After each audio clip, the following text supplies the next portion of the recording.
Hello friend, मैं प्रमोद कुमार। आप सभी से मेरा रिक्वेस्ट है, इस वीडियो को लाइक और सब्सक्राइब अवश्य करें।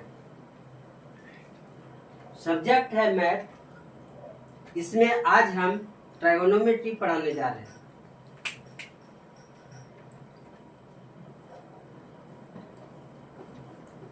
त्रिकोणमिति,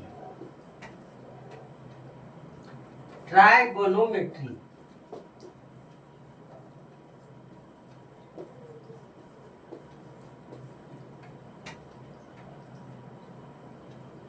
तो यहाँ है ट्राई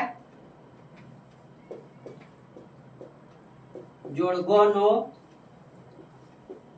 जोड़ मेट्री।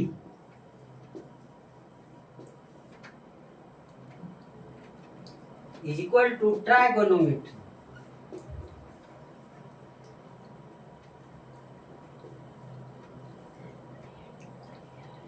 ट्राई जोड़ गोनो जोड़ metry is equal to trigonometry. यहाँ है ट्राई जोड़ गोनो जोड़ metry is equal to trigonometry. अब यहाँ है ट्राइगोनोमेट्री। ट्राई मतलब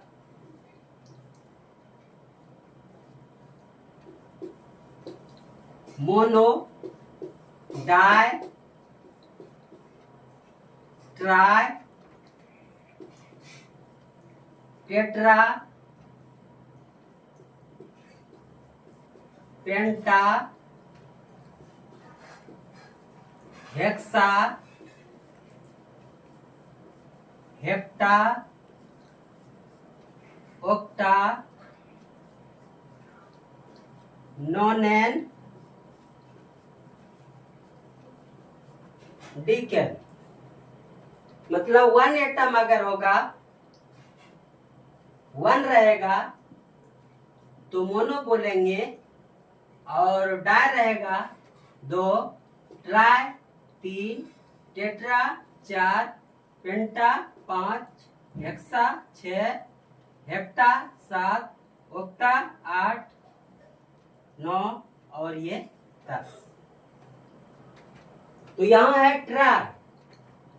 ट्राई मतलब तीन, गोनो मतलब भुजा, मेट्री मतलब मिति या माप।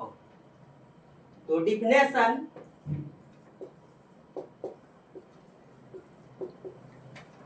डिफिनेशन मीन्स परिभाषा होता है। इसको शॉर्ट में लिख सकते हैं DEF, और लास्ट लेटर जो है उसके टॉप पे दे देना है, यानी डिफिनेशन।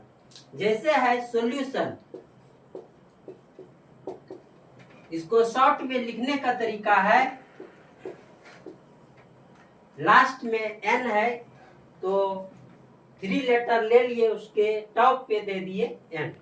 यानी डिफिनेशन इसका हुआ ट्राई मतलब तीन, गोनो मतलब भुजा, मेट्री मतलब मिति या माप। तीन भुजाओं के माप का अध्ययन जिस शास्त्र में करते हैं उसे हम ट्राइगोनोमेट्री कहते हैं।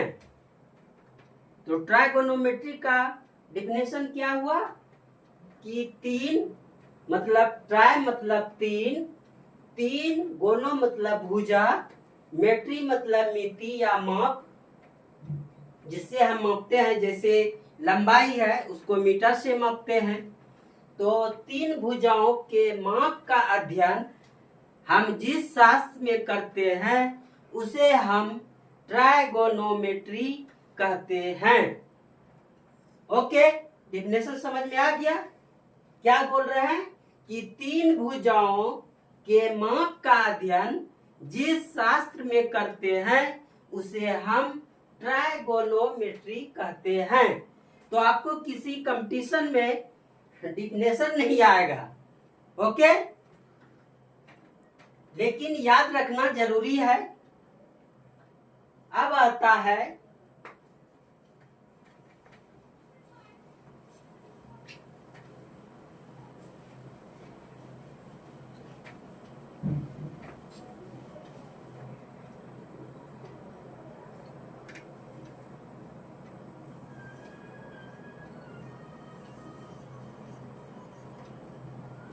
ये ए मान लिए और ये बी और ये सी।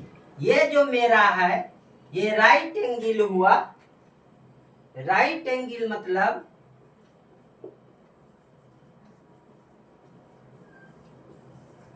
समकोण। वह कोण जिसका मान 90 डिग्री हो उसे क्या कहते हैं? समकोण कहते हैं। इसको हम बेस कहते हैं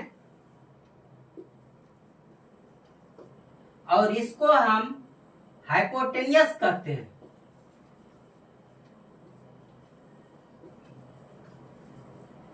और इसको हम परपेंडिकुलर कहते हैं।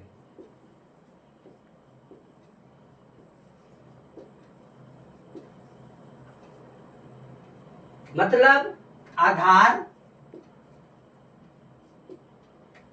ये हो गया कर्ण और ये हो गया मेरा लंब। ओके, सेकेंड फिगर है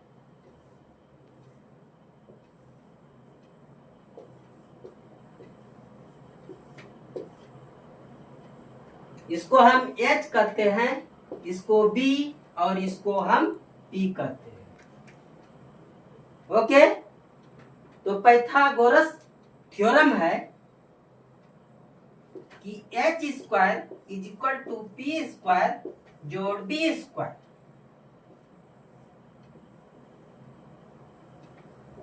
क्या है कि कर्ण का whole square is equal to लंब का होल स्क्वायर प्लस आधार का होल स्क्वायर।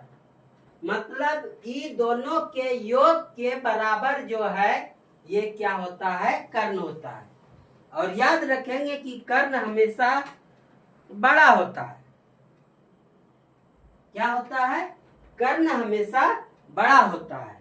और ये पाइथागोरस थ्योरम है। आप लोग ज्योमेट्री में पढ़े होंगे कि H square equal to P square जोड़ B स्क्वायर, ये प्रूव्ड होता है।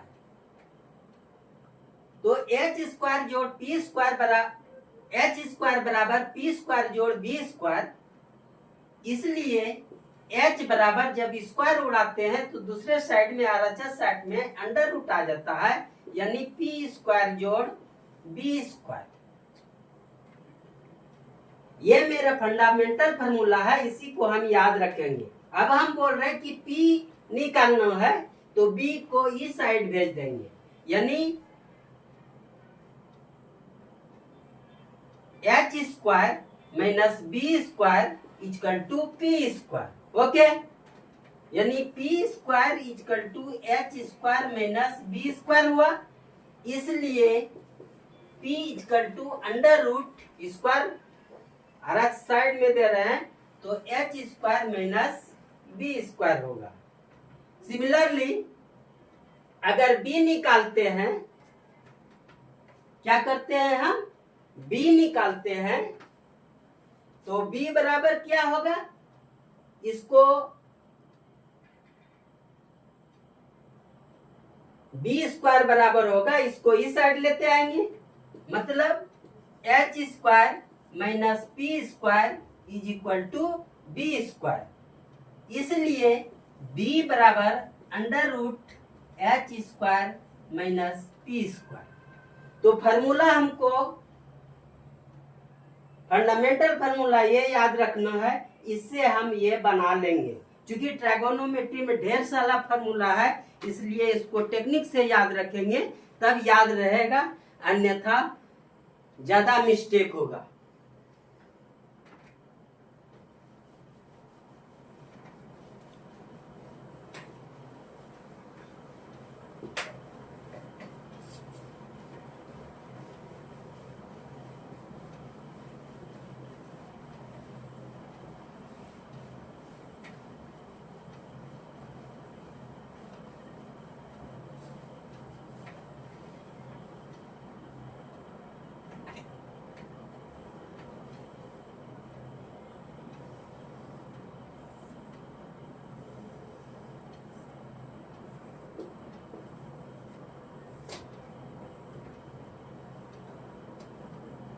मान लिया जाए कि ये कोण थीटा है। क्या है? थीटा। कोण को थीटा मान सकते हैं, अल्फा मान सकते हैं, बीटा मान सकते हैं, डेल्टा मान सकते हैं, साई मान सकते हैं, फाई मान सकते हैं। ये जो है मानने का एंगल को तरीका है। ओके, क्या बोल रहे हैं कि एंगल को थीटा मान सकते हैं, अल्फा मान सकते हैं, बीटा मान सकते हैं, साई मान सकते हैं, फाई मान सकते हैं और ये लेम्डा भी मान सकते हैं। तो इतना एंगल डिनोट कर सकते हैं इससे हम। तो हम यहाँ क्या किए, इसका नाम क्या हुआ? थीटा। इसका नाम क्या हुआ? अल्फा। इसका नाम क्या हुआ? बीटा। इसका नाम क्या हुआ? डेल्टा। इसका नाम क्या हुआ? साई। इसका नाम क्या हुआ? फाई। इसका नाम हुआ लेम्डा। ओके।